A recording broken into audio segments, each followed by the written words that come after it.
Well, it was never the case. I mean, I've recounted it in the book too, where within a couple of decades after the death of Prophet Muhammad, the it was a theology which spurred that the tribe, the community, to go on a world conquest and to expand that. And one of the main driving features was to subdue the infidels.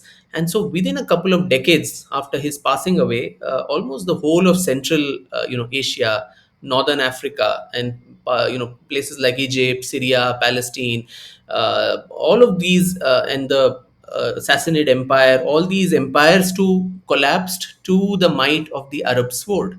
And so they had a vast kingdom in about 80 years after his passing away, which expanded almost touching the shores of the Atlantic on the west and the gates of India on the east.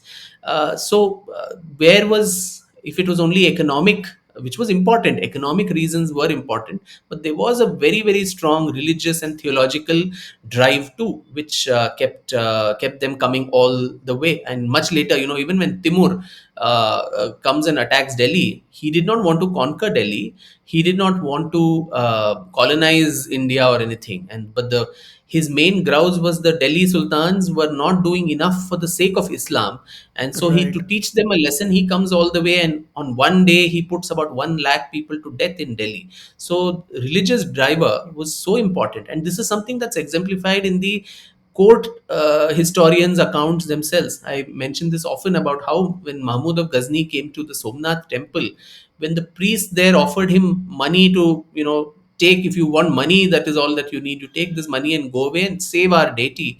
He very clearly tells that, and this is recounted by historians of the times, whether it's Farishta or Al Baruni or whoever else, that Minhaji Siraj, that if I do this, that I accept money and go away, I will be called a trader of idols. Whereas I want to be known, my legacy should be known as someone who's a destroyer of idols. I want to be known as Butch Shikan.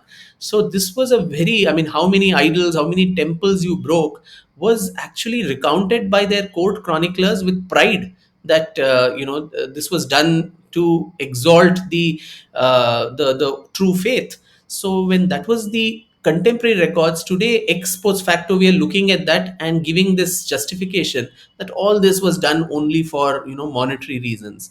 Now even about the Mughals, this I know that this argument is made very often, that they stayed back here, etc.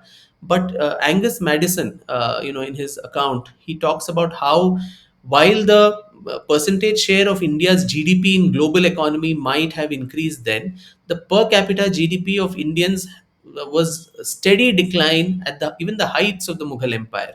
So of course they amassed wealth, they kept it to themselves, but it didn't do anything for India or for Indians.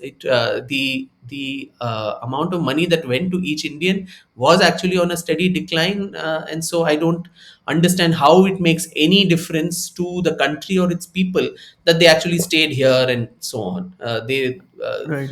The projects that they undertook were all for their own lavish spending and luxury, and hardly anything for public welfare or interest.